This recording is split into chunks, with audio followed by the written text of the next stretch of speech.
derrière. C'est pour cela le psalmiste pouvait dire dans Psaume chapitre 23 verset 4, quand je marche dans la vallée de l'ombre de la mort, je ne crains aucun mal, car ma nuée est avec moi.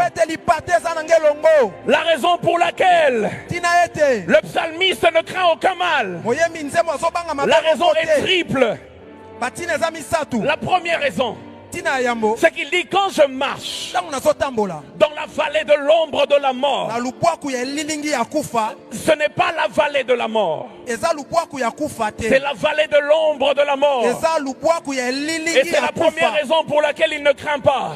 Parce que l'ombre de la mort ne tue pas, c'est la mort qui tue. La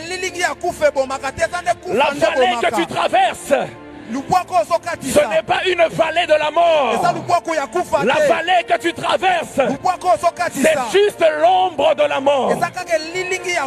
Mais la deuxième raison pour laquelle il ne craint pas, c'est parce qu'il dit, non, il ne dit pas, lorsque je demeure dans la vallée de l'ombre de la mort, mais il dit lorsque je traverse la vallée de l'ombre de la mort, j'aimerais dire à quelqu'un, je suis de passage. Ce par quoi je passe maintenant, ce n'est qu'un passage, parce que la nuée m'emmène quelque part. Je suis de passage. Regarde ton voisin, dis-lui, je suis de passage. Les pleurs de ma vie ne sont que de passage. Les difficultés par lesquelles je passe, ce n'est que de passage.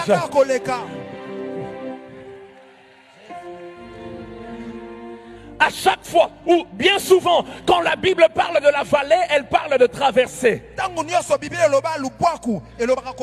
Psaume 84, versets 6 à 7.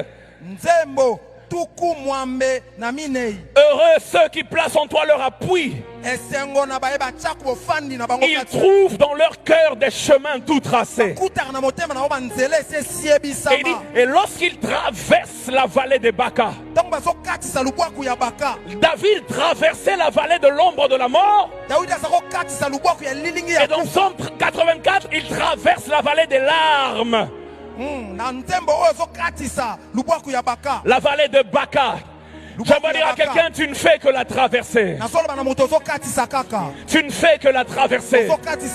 Rendez-vous de l'autre côté quand tu auras fini de traverser. Et le Seigneur est en train de me dire, ce Bunda 21 est une traversée pour quelqu'un. Bientôt tu vas arriver de l'autre côté. Et quand Bunda 21 aura fini, le Dieu du pasteur Ken va se montrer sur nos chemins. Si tu le crois, donne-moi un bon amen. La Bible déclare, il traverse la vallée des larmes. Et la Bible dit, il la transforme. Oh my God. En un lieu plein de sources. Il la transforme en un lieu plein de sources. Regardez ce qui se passe. Il se passe que devant eux il y a la vallée des larmes, la vallée de Baka. La Bible déclare, quand il la traverse, il la transforme en un lieu plein de sources, de telle sorte que eux, ils ont trouvé la vallée des larmes. Mais à cause de leur travail, ils l'ont transformé. La bénédiction, c'est sur ceux qui viennent après eux. Parce que quand ils arrivent au même endroit, ils ne trouvent plus la vallée des larmes parce qu'elle a déjà été transformée.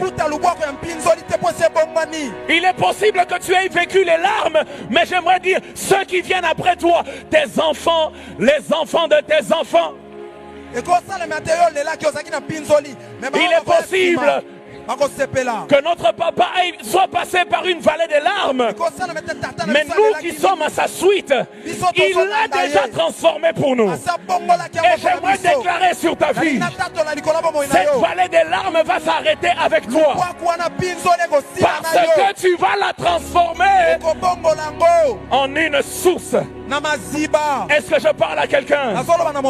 Mais la troisième raison pour laquelle David, dans le psaume 23, il dit: je ne crains aucun mal, c'est parce que il dit, lorsque je traverse la vallée de l'ombre de la mort,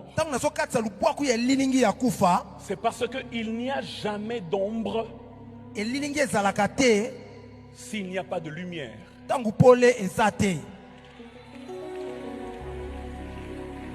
Tel que je suis là, il y a mon ombre.